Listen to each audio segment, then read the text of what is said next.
จ้าหน้าที่ลาวนี่ถามหาข่อยเนาะซอกหาข่อยว่าข่อยอยู่ไสเนาะบ่ต้องถามหาข่อยดอกเนาะ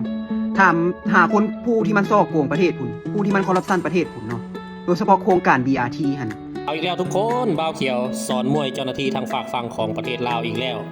บ่าวเขียวฝากถึงเจ้าหน้าที่ทางฝั่งสปปลาวที่อยากตามตัวบ่าวเขียวให้เอาเวลาบอนนั้นไป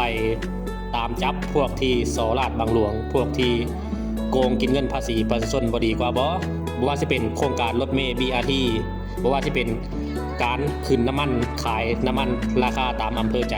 บ่ดีกว่าบ่เป็นจังไดไปฟังบ่าวเขียวเว้ากันเลยทุกคนกินข่าวออกมาว่าเจ้าหน้าที่ลาวนี่ถามหาข่อยเนาะซอกหาข่อยว่าข่อยอยู่ไสเนาะบ่ต้องถามหาข่อยดอกเนาะถามหาคนผู้ที่มันซอกโกงประเทศพุ่นผู้ที่มันคอร์รัปชันประเทศพุ่นเนาะโดยเฉพาะโครงการ BRT หั่นเงิน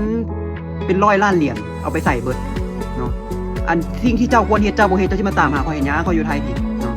มันยากเนาะบ่ต้องมาตามหาข่อยเอาปัญหาระดับชาติเอาปัญหาที่มีผลกระทบต่อประเทศพุ่นเนาะกฎหมายมีไว้เพื่อหยังจับกลุ่มได้มั้ยพากันนั่งอยู่ซื่อๆบ่เฮ็ดหยังแต่ละมื้อแต่ละเดือนมีแต่สิหาเรื่องใส่ประชาชนตัวเองเนาะแล้วคนจีนคนเวียดคนที่มันซ่อโกงประเทศคนที่มันเฮ็ดให้ประเทศบ่ไปใส่เนาะเฮ็ดให้ประเทศนี้บ่ก้าวหน้าราคาน้ำมันแพงกักตุนน้ำมันสวยโอกาสขึ้นราคาบ่ขายในปั๊มก็มาขายนอกปั๊มในราคาที่มันแพงก็ไปจับใช่มั้ยไปเฮ็ดใช่มั้ยเรื่องพวกนี้นะเรื่องซำนี้บ่ท่าให้บอกเนาะค่อยก็บ่เข้าใจว่าเป็นหยังคือบ่จับคือบ่เฮ็ดกฎหมายก็มีอยู่แม่นบ่หรือว่ากฎหมายของบ้านเฮานี่บ่มีบ่หรือว่าอันคุ้มครองผู้บริโภคนี่มีอยู่บ่การขึ้นราคาตามลำพังใจนี่ว่าผิดกฎหมายเด้อทุกคนผิดกฎหมายแฮงเนาะเจ้าสิขึ้นราคาหยังมันต้องมีเหตุสมผล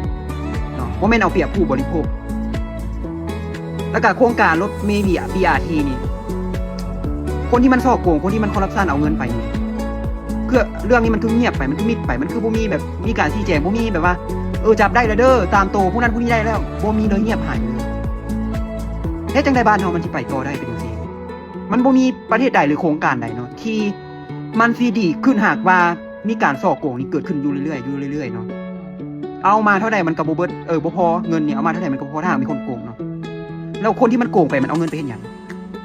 บัญชีธนาคารเจ้ามีบ่เนาะติดตามการเคลื่อนไหวของบัญชีธนาคารของคนที่มันซ่อโกงไปมันบ่ได้ยากเลยเรื่องนี้คันเจ้าตามเนาะแต่ว่าบ่พากันเฮ็ดสิมาตามตัวข่อยโอ้ยบ่ต้องมาคิดว่าสิตามตัวข่อยดอกเนาะเอาปัญหาที่มันเกิดขึ้นอยู่ในประเทศนั่นบ่ต้องซอกหาข่อยบ่ต้องถามหาข่อยเนาะข่อยว่าความจริงทั้งนั้นแต่คือเจ้ารับบ่ได้อีกกินข่าวออกมาว่าเจ้าหน้าที่ลาวนี่ถามหาข่อยเนาะซอกหาข่อยว่าข่อยอยู่ไสเนาะ